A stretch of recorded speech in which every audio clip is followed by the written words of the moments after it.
So the WNBA CBA is a very interesting one. It is a very, very interesting one when it comes to like all this kind of negotiation and everything.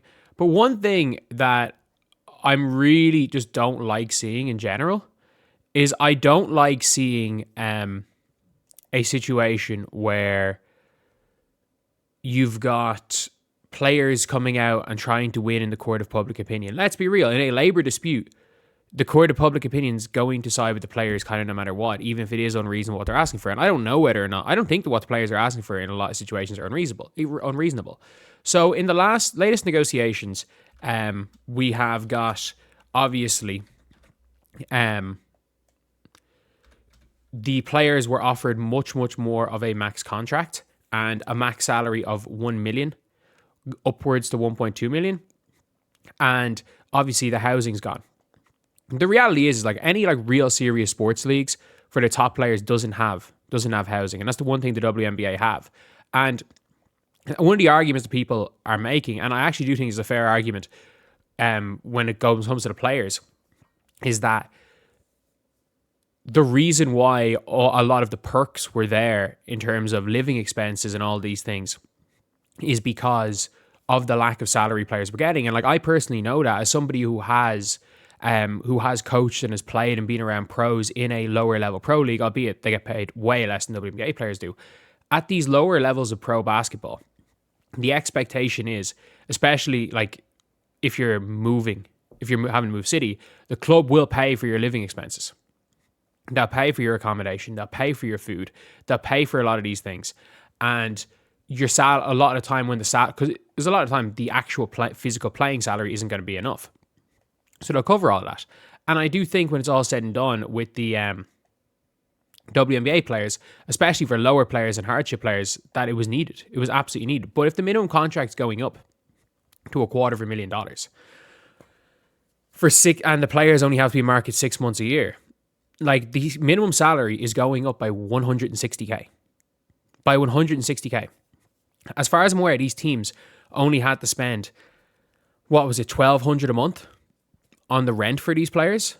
Like it was only $1,200 a month, up to $3K a month that they spent on these players. So for the sake of, let's just say, for argument's sake, an average of $2,000 a month, for gaining 160K and losing 10K, it's still a net gain of 150K. But obviously it's a bit different having to go and find your own accommodation and all this other stuff versus a team just being like, go live here.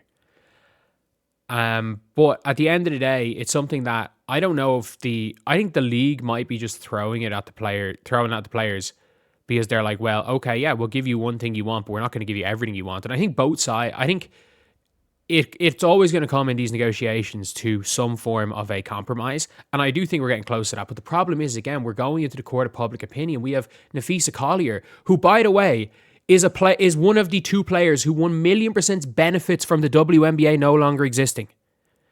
Like, she is the only player that I think she might be the main player that benefits from the WNBA going out of business. She is. She literally is. She benefits from the WNBA going out of business.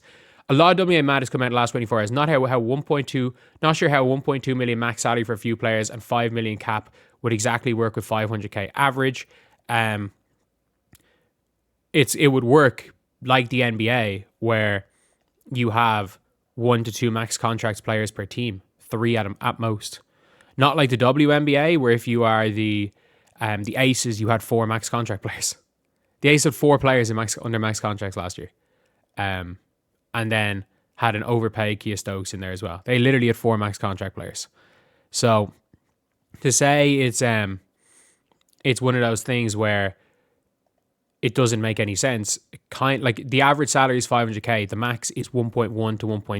Or is 1 to 1.2 according to the current proposal. And by the way, I don't think the players are getting paid enough.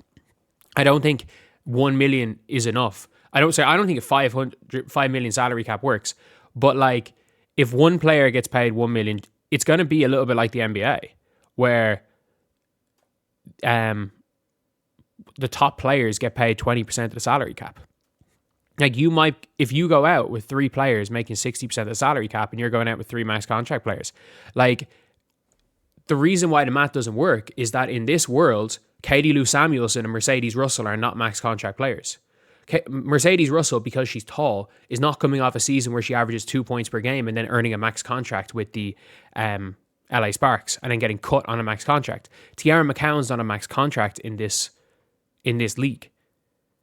There are only a certain amount of max contracts, and that's kind of how it works. In the salary cap, you can't just start throwing everybody max deals. And I still think the 5 million salary cap is too low, but that's how the math works. That's how it works. Also, how many players... Also, not sure how many players pay for apartments for 6 months would equal, say, going from 600k to 225k minimum salary. Don't know what he means by that. Like, my expectations, the league are saying we're giving you 160k extra a year. We're not sorting your accommodation. Even though, by the way, I think they'll concede on that point. I think they will concede. I think it will be conceded that teams have to pay for unguaranteed contracts. I think there's going to be some compromise, but I think for non-guaranteed contracts and hardship players, the teams have to put them up. And by the way, a lot of people are like, oh, you know, it's like talking about how, like it's Kathy's fault. But the reality is that there are multiple owners that would. But the problem is that if you're a good owner like a Joe Tsai and you want to put your players up in accommodation, you legally would not be allowed to do that. Otherwise, they will try to take the team off you like they did when he had his own plane and said, I don't want my players flying commercial for a back-to-back game. So he put them on his own plane out of his own money. And they literally nearly had to sell his team because of that. But Fee coming out here and retweeting this. Like, someone said, how do we think these players can't afford housing and 225k minimum? They're getting a raise, certainly deserve. There have to be trade-offs. And expect teams to provide housing when they make that much. Average salary to be 500k. I'm going to be honest, when it all comes down to this, like, whatever about the players, whatever about all of this stuff. And by the way, I think the players have a should be I think the 5 million max salary just isn't it. I think they could get to a minimum. I genuinely think that they could argue a minimum of 7.5 million max or 7.5 million salary cap. And I think that's a low bet for what I think the players have the leverage to argue towards. And I think that's absolutely based on the current projected revenue. I still think the best thing the players can do is to try shorten the CBA. Because at the end of the day, like, the league has obviously had this great growth, but there's still always the argument of, is the growth only caused by Caitlin Clark? And if this lasts for another 3 years, and then they can have another CBA, this CBA lasts 3 years and they can opt out at the same time as the new TV deal opt out. If you guys don't know, after 3 years they're allowed to renegotiate and get way more money if the league continues to grow as it is, that TV deal is going to double or triple. So if they're able to renegotiate the CBA when they're renegotiating the TV deal,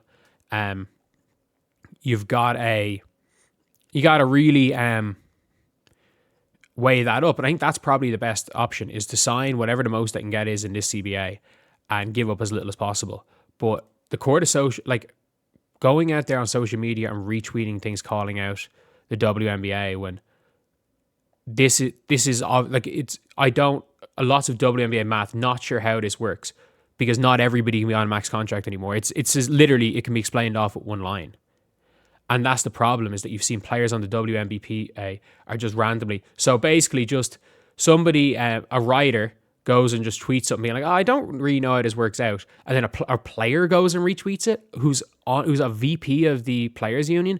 Like, it's just unprofessional. It is genuinely just unprofessional. And that's the problem with all this, is that you've got these, you've got all this talk, you've got all these CBA negotiations, and I do think something will be figured out. I don't know if it'll be figured out by January, but I think nobody in this scenario is dumb enough to not have a season.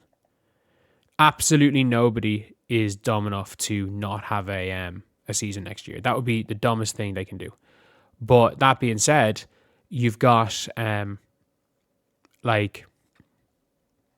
you've got players out here retweeting stuff and posting constantly on social media about it, like, it just gives validity to the WNBA's point that these players, like, the WNBA have come out and basically said, like, you've got execs, like anonymous execs that supposedly have come out and said these players basically don't know what they're talking about when it comes to business. They're not negotiating in good faith. And unfortunately, coming onto Twitter and retweeting stuff like this, especially when the math very easily adds up.